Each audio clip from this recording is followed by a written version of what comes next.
আসসালামু আলাইকুম। আমি আজ আপনাদের সাথে শেয়ার করব বিকেলের নাস্তায় মুখরোচক বেগুনি রেসিপি। প্রথমে এখানে আমি 1 বাটি বেসন চেলে নিব। তারপর দিয়ে দেবো বেকিং সোডা। বেসনটা কিন্তু অবশ্যই এখানে চেলে নেওয়ার চেষ্টা করবেন, তাহলেই কিন্তু বেগুনিটা মুচমুচে হবে। এরপর এখানে দিয়ে দেবো স্বাদ মতো লবণ, হলুদের গুঁড়া, মরিচের গুঁড়া, ধনিয়া গুঁড়া, ভাজা জিরার গুঁড়া, রসুন বাটা, আদা বাটা। এবার সবগুলো উপকরণ একটু মিশিয়ে নিব।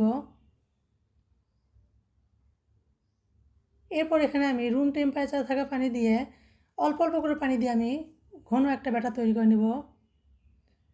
এখানে কিন্তু একবারে পানি দিতে যাবেন না, তাহলে কিন্তু ব্যাটারটা পাতলা হয়ে যেতে পারে।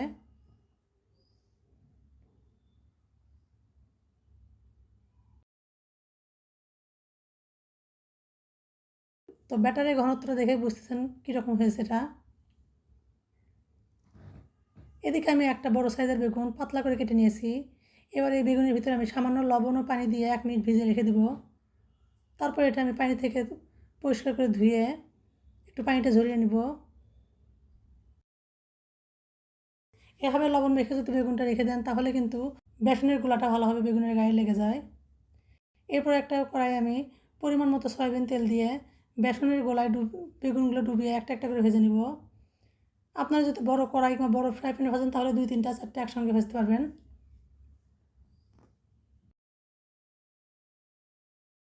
এভাবে আমি সুন্দর একটা কালার আসা পর্যন্ত মুচমুচে করে ভেজে নিব। তোমার বেগুনের কালারটা দেখেই বুঝতেছেন কতটা সুন্দর ও ফুলকো হয়েছে। এই বেগুনিটা কিন্তু ঝটপট বানিয়ে নেওয়া যায়, আর খেতেও কিন্তু এটা অনেক মজা হয়।